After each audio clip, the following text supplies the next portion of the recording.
नमस्ते दोस्तों, स्वागत है आपका एक बार फिर से द कहानीबाज के कहानियों में। हमारी आज की कहानी का नाम है बागी बलिया।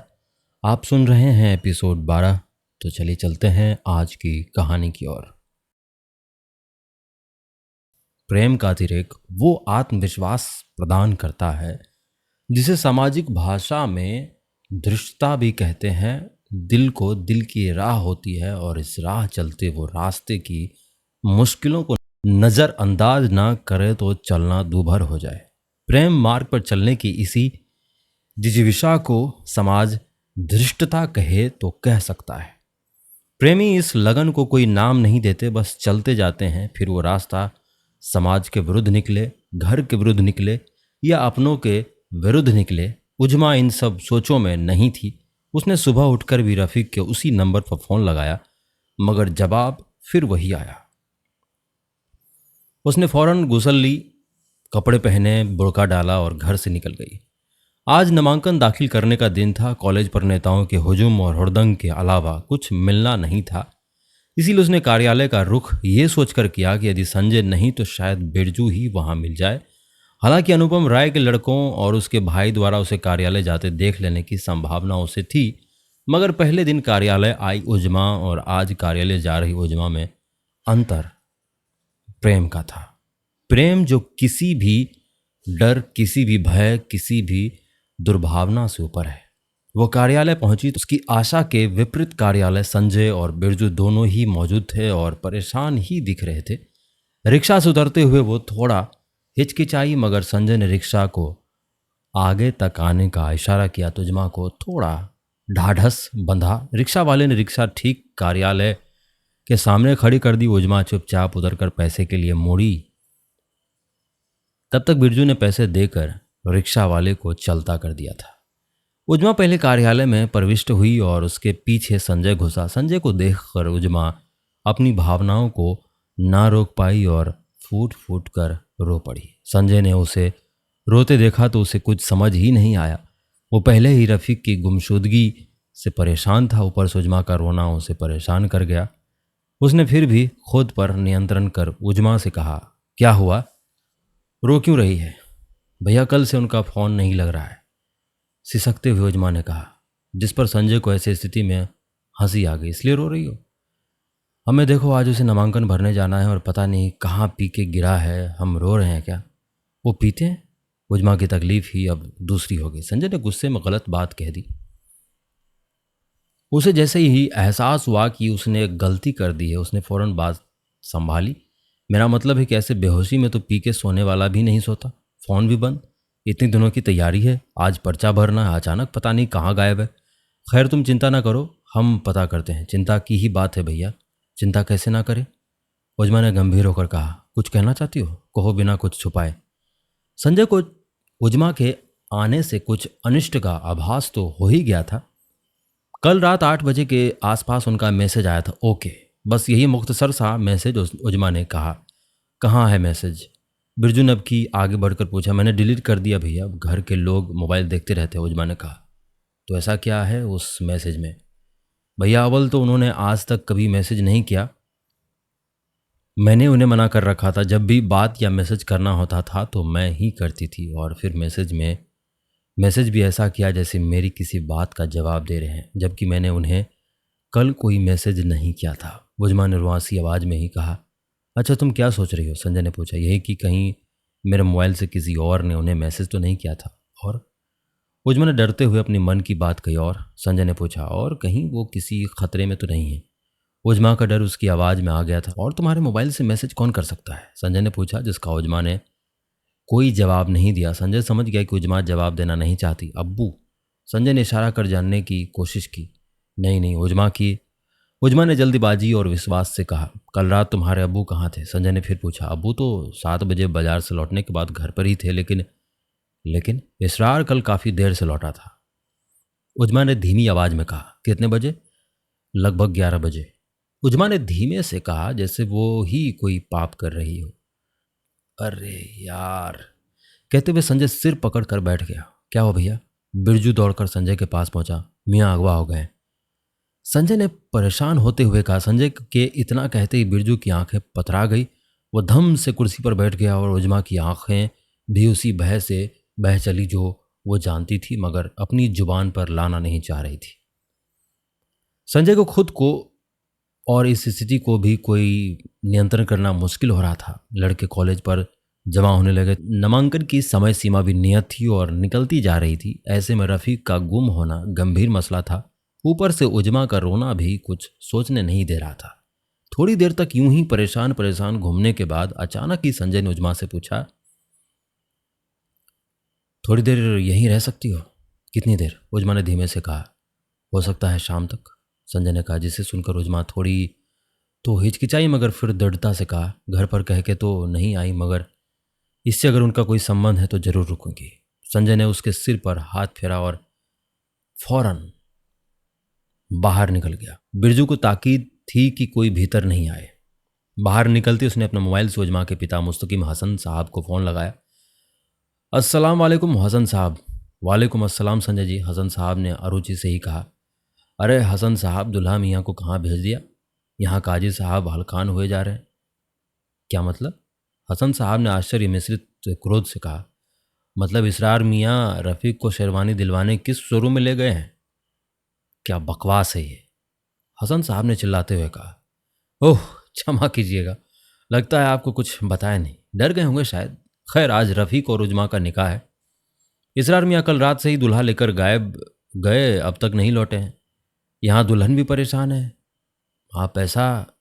संजय ने भी बात पूरी भी नहीं की थी कि हसन साहब ने फ़ोन पटक दिया। संजय जानता था कि हसन साहब फ़ोन पटक ही देंगे। संजय ये भी जानता था कि हसन साहब दोबारा फ़ोन फ़ौरन ही करेंगे, मगर इससे पहले वो अपने घर में उजमा की खोज करेंगे। संजय की उम्मीद ठीक थी। उजमा की खोज करने के बाद हसन साहब ने फ़ौरन ही फ़ोन किया। चिल्लाते हुए बोले, देख लौंडे, हद तेरी करगुजारियाँ बर्दाश्त की। मेरी बेटी मेरी सांस है, अगर वो शाम तक घर न आई तो मेरा दोस्त मेरी आस है हसन साहब, और शाम तक वक्त मेरे पास नहीं है। अपने बेटे से पूछिए, अगर फिर भी वो ना माने तो लखनऊ में अपनी पहचान लगाकर झुन्नू भैया से पूछिए। 3 बजे से पहले रफ़ीक मेरे पास होना चाहिए, और अगर फिर भी आप नहीं ढूंढ पाए तो भी कोई बात नहीं, रात वलीमा खाने जरूर आइएगा। दूल्हा हम खुद ढूंढ लेंगे, निकाह तो आज ही होगा। कहते हुए संजय ने फ़ोन रख दिया। सैयद मुस्तकीम हसन मामूली आदमी नहीं थे, और फिर उनकी इज्जत तो उनसे भी ज़्यादा गैर मामूली थी। फ़र्क सिर्फ इतना था कि वो भी बेटी के चूनर से ही बंधी थी। बेटे से कोई उम्मीद उन्हें थी नहीं, और चूंकि झुन्नू भैया खुद भी उन्हें ये बात बता चुके थे कि रफ़ीक नामांकन नहीं भर पाएगा, सो उन्हें पूरा विश्वास था कि रफ़ीक की अगुवाई में झुन्नू भैया का ही हाथ था। सो हसन साहब ने उनसे काफ़ी मिन्नत हुजूत की। झुन्नू भैया सीधी उंगली से मानने वाले जीव नहीं थे, सो वो नहीं माने। अंततः हार कर हसन साहब को उंगली टेढ़ी करनी पड़ी। हसन साहब का कद, हैसियत और रुतबा तीनों इतना तो था कि प्रदेश के अल्पसंख्यक गलियारों में उनकी पैठ थी। लखनऊ फ़ोन घुमाने की देर थी। झुन्नू भैया की विधायकी के टिकट पर खतरा मंडराने लगा, और फिर एक गाड़ी रफ़ीक को जगदीशपुर हॉस्पिटल रोड के पास उतारकर तेजी से निकल गई। रफ़ीक की स्थिति ठीक नहीं थी। वो पैदल चला आ रहा था कि कॉलेज के कुछ लड़कों ने उसे देख लिया। इस बात की परवाह न करते हुए कि वो चोटिल और थका हुआ, लड़के उसे कंधे पर बिठाया सीधा नामांकन कक्ष तक ले आए। संजय को जैसे ही यह पता चला, दौड़ता हुआ कॉलेज पहुंचा। रफ़ीक की हालत देखकर उसका गला रुंध गया। फिर भी रफ़ीक की मुस्कुराने की चेष्टा को देखते हुए बोला, ससुराल वालों से ज़्यादा सेवा ले ली हो भैया। रफ़ीक ने उसकी बात पर हंसने की कोशिश की, मगर हंस नहीं पाया। दर्द उसकी आंखों में उतर आया। उसके नाम की प्रस्तावना करने को बसंत राजभर था ही। उसने नाम की प्रस्तावना वाले कॉलम में हस्ताक्षर किए। रफ़ीक की चोट की वजह से बाकी फॉर्म भी उसने ही भर दिए। रफ़ीक ने बस जहाँ जहाँ ज़रूरत थी हस्ताक्षर कर दिए। समर्थकों ने फिर रफ़ीक को उठा लिया, लड्डू बांटे गए। रफ़ीक को यूं ही उठाए हुए कार्यालय तक पहुंचा दिया गया। रफ़ीक कार्यालय पहुंच गया। उजमा शाम से बहुत पहले ही घर पहुंच गई। झुन्नू भैया का प्रत्याशी अनुपम राय सुबह ही नामांकन कर चुका था।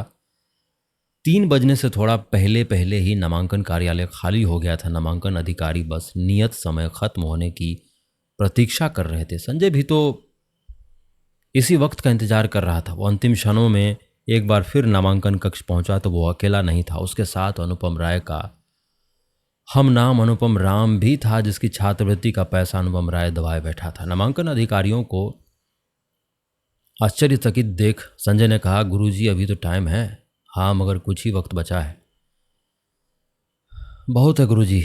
ये है अनुपम राम, निर्दलीय, इसके नाम की प्रस्तावना मैं करता हूँ। संजय का मंतव्य समझकर नामांकन कर्मचारी हंसे। फॉर्म निकाल कर देते उन्होंने कहा, साम दाम दंड भेद सब खेल लोगे संजय, नहीं क्या? संजय ने फॉर्म में प्रस्तावक की जगह पर हस्ताक्षर किए और बाकी फॉर्म उस लड़के की तरफ सरकाते हुए नामांकन अधिकारी के सवाल पर मुस्कुरा दिया। रण अब तय था, रणभेरी बजने की देर थी। हिंदी साहित्य की ये दुनिया जहां कहानियां सिर्फ कहानियां नहीं, एक विरासत है, और द कहानीबाज उसी विरासत को आज की पीढ़ी तक पहुंचाने की एक छोटी सी कोशिश है। मैं ये सब आपके लिए दिल से करता हूं, लेकिन अगर आप चाहें तो इस सफर में मेरा थोड़ा सा साथ दे सकते हैं। आप स्क्रीन पर दिख रहे QR कोड को स्कैन करके मुझे छोटा सा डोनेशन भेज सकते हैं। चाय के एक कप जितना भी सहयोग मेरे लिए बहुत मायने रखता है। आपका हर योगदान मुझे और बेहतर कहानियां सुनाने का हौसला देता है। शुक्रिया दिल से। आखिरी दांव का अवसर था और यही बात संजय को खाए जा रही थी।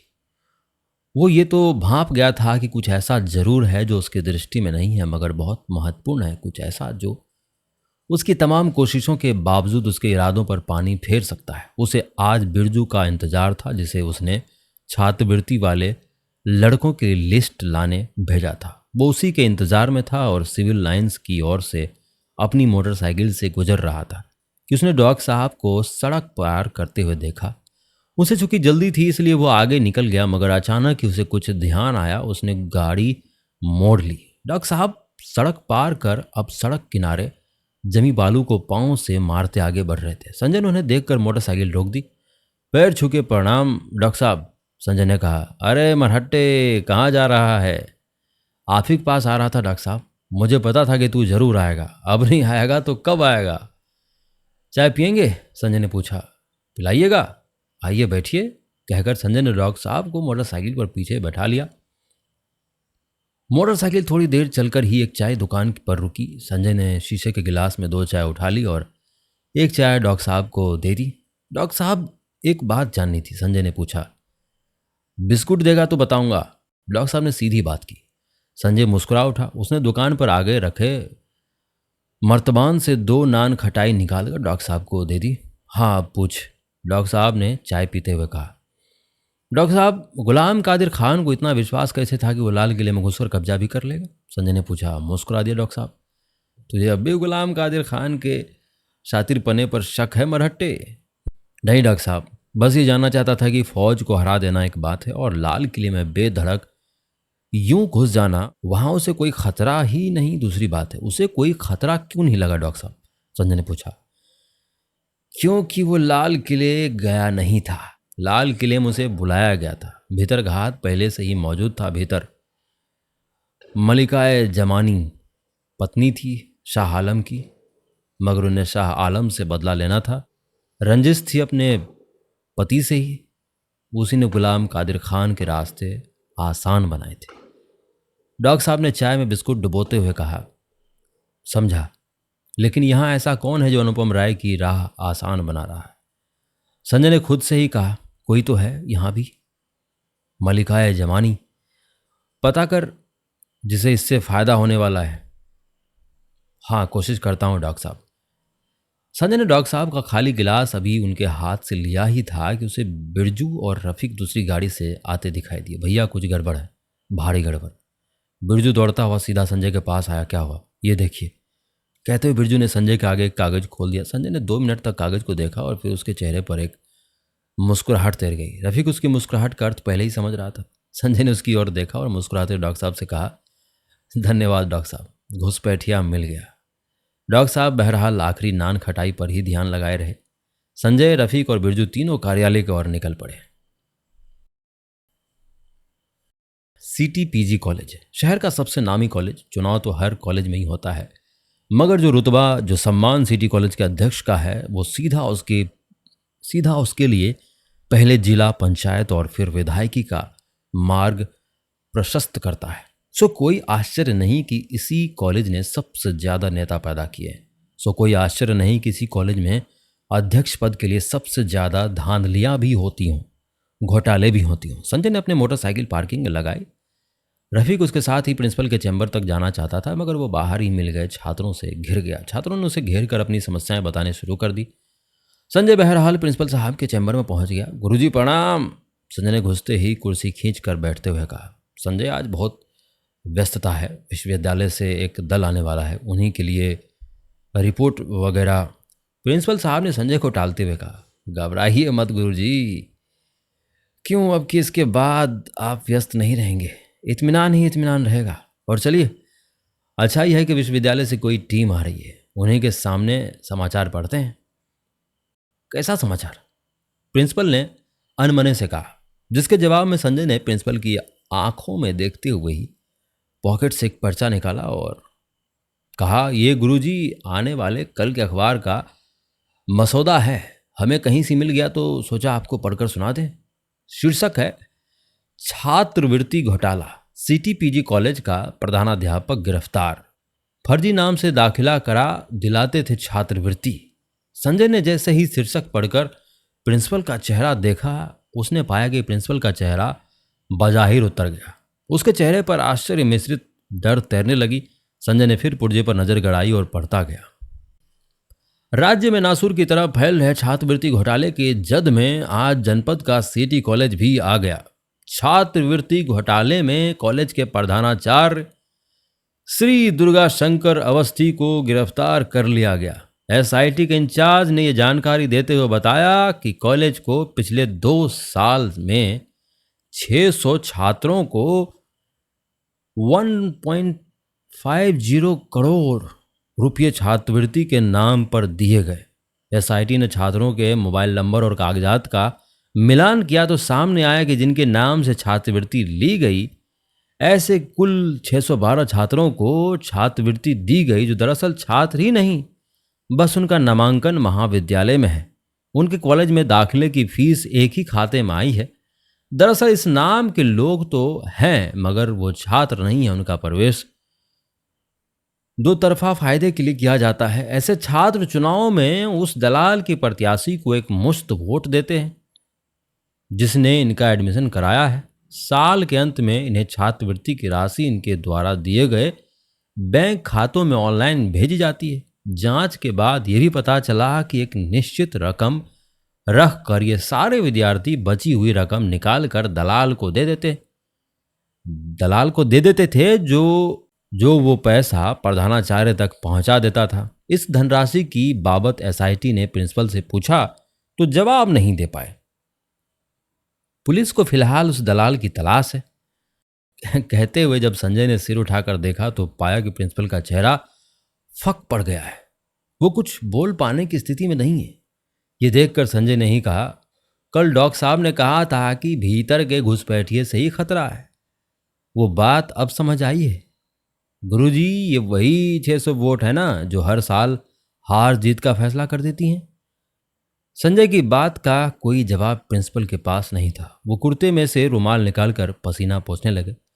फौरन ही उन्हें कुछ याद आया और उन्होंने जल्दी से टेबल पर रखा फोन उठाने की कोशिश की। संजय ने उनका हाथ पकड़ लिया। गुरुजी, राजव्यापी धरपकड़ चल रही है। आपके दलाल झुन्नू कुछ न कर पाएंगे। अपने पैजामे में रहेंगे तो ज़्यादा से ज़्यादा जेल जाएंगे और पैजामे से बाहर हुए तो जान से। आप तो जानते हैं कि झुन्नू जैसे दलाल किसी के नहीं होते। नेताजी सबसे पहले आपको ही साफ करवा देंगे। कहते हुए संजय ने हाथ छोड़ दिया। प्रिंसिपल साहब धम्म से कुर्सी पर बैठ गए। थोड़ी देर तक खामोशी से पेंसिल से टेबल खुरचने के बाद प्रिंसिपल साहब ने कहा, देखो संजय, तुम हमारे बेटे जैसे हो। जी बिल्कुल। तो बेटे को आशीर्वाद स्वरूप वो 600 आईडी कार्ड दे दीजिए। इस दफ़े हम संभाल लेंगे। अगले साल आप रिटायर होने वाले हैं। मन से लालच निकालिए। बेटा, इस साल बचा लो। मेरा ग्रेजुएटी और पीएफ का पैसा फंस जाएगा। अरे, आपको ग्रेजुएटी और पीएफ की चिंता है, आप फंस जाएंगे उसकी चिंता कीजिए। जिला जब थूकने पर आता है, देव और मुंह में फर्क नहीं करता। 7 पुश्त तक कलंक गिन देगा आपके। संजय ने थोड़ा और डर बढ़ाते हुए कहा, बचा लो बेटा, आपकी बचा लो। प्रिंसिपल साहब ने लगभग गिड़गिड़ाते हुए कहा। तो लाइए आईडी कार्ड, संजय ने हाथ बढ़ाते हुए कहा। प्रिंसिपल साहब उठे और सामने की अलमारी खोलते हुए एक भरी हुई पॉलीथीन निकालकर संजय के हवाले कर दिया। संजय ने पॉलीथीन खोलकर देखा और मुतमईन होने के बाद कहा, गुरुजी डुप्लीकेट आईडी तो नहीं रखे हैं आपने पास? नहीं संजय, उसकी जरूरत नहीं थी। प्रिंसिपल साहब ऐसा नहीं कर सकते थे क्योंकि तोते की गर्दन अब संजय के हाथ में थी। भरोसा कर रहे हैं, इलेक्शन के बाद तक डुप्लीकेट बनवाने का विचार भी मन में आए तो मन मार लीजिएगा। जुन्नू का डर है मुझे, उससे क्या कहूँगा। प्रिंसिपल साहब ने अपना डर जताया। मठाधीशों का वक्त खत्म है, अब उनसे डरने की जरूरत नहीं है। खैर, आपसे तो 2 दिन पहले ही मांगेंगे, वो कह दीजिएगा चूहे खा गए। कहते हुए संजय निकलने को ही था कि रफीक कमरे में घुस आया। क्या हुआ नेता?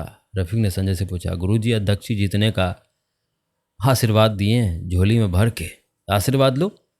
संजय ने जैसे ही कहा रफीक आगे की ओर बढ़ा, मगर प्रिंसिपल साहब ने उससे भयभीत होकर उसे रोक दिया। बस बस बस, ठीक है, मुबारक हो, महाविद्यालय की सेवा कीजिए इस साल आप ही।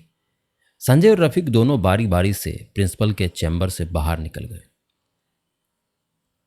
मतदान किसी भी स्तर का क्यों ना हो, रोचक होता है। छात्र संघ का मतदान छात्र नेताओं के लिए जीवन मरण का प्रश्न भले ही हो, सामान्य छात्रों के लिए यह किसी रंगशाला के कार्यक्रम की तरह ही होता है, जहां कला मंत्री के प्रत्याशी की कला क्षमता महज लड़की की वेशभूषा धारण कर छात्रों को लुभा कर वोट मांग लेने की है, जहां महामंत्री पद का प्रत्याशी छात्रों के आने के रास्ते ठीक उसी तरह जमीन पर लौट रहा होता है जैसे वो किसी प्रेत के वश में हो। खेती की जमीन बंधक रखकर छात्र संघ का चुनाव लड़ने वाले बांके भी हैं, तो विचारधारा की बहस कर रोटियों सेकने वाले वीर भी। मतदान का दिन सामान्य छात्रों के लिए उस मेले जैसा है जहां हर दुकानदार उन्हें मुफ्त सेवा देने को तैयार है। लड़के भी किसी दुकानदार को मना नहीं करते, सभी को हाँ हाँ करने के बाद वो मत उसी को देते हैं जिसे उन्हें देना है। 8 दिन के थका देने वाले चुनावी प्रचार, गांव-गांव की दौड़, छात्रों से मिलने और विशेष स्थानों में आयोजित भाषणों के बाद छात्र लोकतंत्र का वो दिन भी आ गया जिसके लिए तैयारियां साल भर से हो रही थी। परीक्षा का दिन, परीक्षा की तैयारी चाहे कितने लगन से ही क्यों ना की गई हो, परीक्षा का मनोविज्ञान आपको निश्चिंत नहीं होने देता। एक अजीब किस्म का डर, उत्कंठा सिर से पांव तक तारी रहती है। सिटी कॉलेज में अध्यक्ष पद के चुनाव के लिए हालांकि 9 प्रत्याशी मैदान में थे, मगर ये तय था कि लड़ाई सीधी है। 2 लोगों के बीच, एक तरफ अनुपम राय और दूसरी तरफ रफीक। चुनाव पर्यवेक्षक, मतगणना अधिकारी तथा अन्य अधिकारी भी अपने अपने कार्य में मुस्तैद थे। तय समय पर जब मतदान शुरू हुआ तो गेट में घुसने से पहले अनुपम राय और रफीक के समर्थकों में थोड़ी बहस, थोड़ी रगड़ हुई, मगर फिर मौजूद पुलिस बल ने बात संभाल ली। मतदान के बढ़ने के साथ ही फर्जी वोटरों की धरपकड़ भी चलती रही। एक आध बार अनुपम के समर्थकों ने जानबूझकर दूसरी ओर झगड़े किए ताकि पुलिस बल उधर को खिसक जाए और फर्जी वोटर्स फर्जी आई कार्ड के साथ धक्का मुक्की में भीतर दाखिल हो जाए। मगर ऐसी स्थिति में संजय और उसके साथ खड़े लड़कों ने उन्हें भीतर जाने से रोक दिया। तनाव एक दफ़ा फिर तब बढ़ा जब किसी लड़के ने हवाई फायरिंग कर दी। मतदान ऐसी स्थिति में थोड़ी देर बाधित हुआ, मगर फिर शुरू हो गया। नेताओं के गिड़गिड़ाने, लौटने, रोने और चिल्लाने के मध्य ही लगभग 3 बजे मतदान कार्य संपन्न हो गया। भविष्य मतदान पेटी में कैद हो गया था। साल भर की गई मेहनत अब कागज की पर्चियों के गिने जाने की मोहताज थी। थके हुए जीवंत लोग अब ठौर तलाश कर कंधों को आराम दे रहे थे। मतदान अधिकारी चुनाव प्रक्रिया पूरी कर निकल गए थे। मतदान कार्य संपन्न होते ही अनुपम राय, रफीक समेत अन्य प्रत्याशी अपने अपने समर्थकों के साथ अपने अपने कार्यालय पहुंच गए, जहां भोजन की व्यवस्था थी। संजय मगर बिरजू के साथ कॉलेज पर ही रुककर प्रत्याशियों द्वारा फैलाए गए पैम्पलेट, पर्चे, कागज की टोपियां इत्यादि से फैली गंदगी साफ करता रहा। लगभग 2 घंटे तक कॉलेज साफ करने के बाद संजय भी बिरजू संग खाना खाने गया। शाम 6 बजे जब छात्र संघ अध्यक्ष के चुनाव का निर्णय सुनाया जाना था, पुलिस की विशेष व्यवस्था थी। किसी भी तरह के असलहे का निषेध था और इस बात की व्यवस्था पुलिस ने की थी कि कोई असामाजिक तत्व किसी तरह की गड़बड़ी ना करे। ठीक 6 बजे अधिकारी ने नतीजे की घोषणा की। तीसरे नंबर पर हैं अनुपम राम, सुपुत्र जीवन राम, 670 वोट। ये नाम सुनते ही झुन्नू भैया और उनके प्रत्याशी अनुपम राय को लकवा सा मार गया। ये मेरा नाम गलत क्यों पुकारा जा रहा है? मेरे पिता का नाम भी गलत है। वो चिल्ला ही रहा था कि पीठासीन अधिकारी ने दूसरे नाम की घोषणा की। दूसरे नंबर पर हैं अनुपम राय, सुपुत्र श्री जयंत राय, वोट 2020। ये अनुपम राय के वोट थे। अनुपम राय और उसके समर्थक ये सुनते ही उग्र हो गए। उन्हें लगा कि कोई बेईमानी, कोई घालमेल हुई। विजय प्रत्याशी की घोषणा से पूर्व ही अनुपम और रफ़ी के गुट में झगड़ा बढ़ गया, मगर अधिकारी ने अनुपम की बात का संज्ञान लेते हुए बताया कि तीसरे नंबर पर जो प्रत्याशी है उसका नाम अनुपम राम ही है और किसी प्रकार की कोई गलती नहीं हुई है। यह संजय की ही वो चाल थी जिसका अंदाजा रफ़ीक तक को नहीं था। विद्यार्थियों ने जल्दबाजी में बहुत से वोट अनुपम राय की जगह अनुपम राम को डाल दिए थे। लड़के जल्दीबाजी में झुन्नू भैया के प्रत्याशी की जगह संजय के प्रत्याशी अनुपम राम को वोट मार गए। एक जैसे नाम ऊपर नीचे होने से अनुपम राय के 600 से ऊपर के वोट कट गए थे। कोई संदेह नहीं था कि विजेता कौन होगा, मगर फिर भी लोग टकटकी लगाए नाम सुनना चाह रहे थे। पीठासीन अधिकारी ने अनुपम राय के हंगामे के बीच ही विजेता के नाम की घोषणा की। प्रथम स्थान पर हैं रफ़ीक अहमद, सुपुत्र सगीर अहमद, कुल 4617 वोट। इतना सुनना लड़कों में जोश भरने के लिए काफ़ी था। लड़कों ने शोरगुल का पहाड़ उठा दिया और साथ ही बिरजू ने रफ़ीक को कंधे पर उठा लिया। उसके बाद तो रफ़ीक ने कितने कंधे बदले वो गिनती के नहीं। समर्थकों का ऐसा घेरा बना कि संजय पीछे छूट गया। संजय पीछे छूट जाना चाहता भी था। वो शांत हो गया था और शांत हो जाना चाहता था। इसीलिए वो कदम दर कदम पीछे खिसता हुआ हुजूम से बाहर निकल आया और फिर वहां से अकेले ही चल पड़ा। हमारी आज की कहानी में बस इतना ही। आशा करता हूं आपको कहानी पसंद आई होंगी। इसी तरह बने रहिए हमारे साथ और सुनते रहिए द कहानीबाज। धन्यवाद। हिंदी साहित्य की ये दुनिया जहां कहानियां सिर्फ कहानियां नहीं, एक विरासत है, और द कहानीबाज उसी विरासत को आज की पीढ़ी तक पहुंचाने की एक छोटी सी कोशिश है। मैं ये सब आपके लिए दिल से करता हूं, लेकिन अगर आप चाहें तो इस सफर में मेरा थोड़ा सा साथ दे सकते हैं। आप स्क्रीन पर दिख रहे QR कोड को स्कैन करके मुझे छोटा सा डोनेशन भेज सकते हैं। चाहे कि एक कप जितना भी सहयोग मेरे लिए बहुत मायने रखता है। आपका हर योगदान मुझे और बेहतर कहानियां सुनाने का हौसला देता है। शुक्रिया दिल से।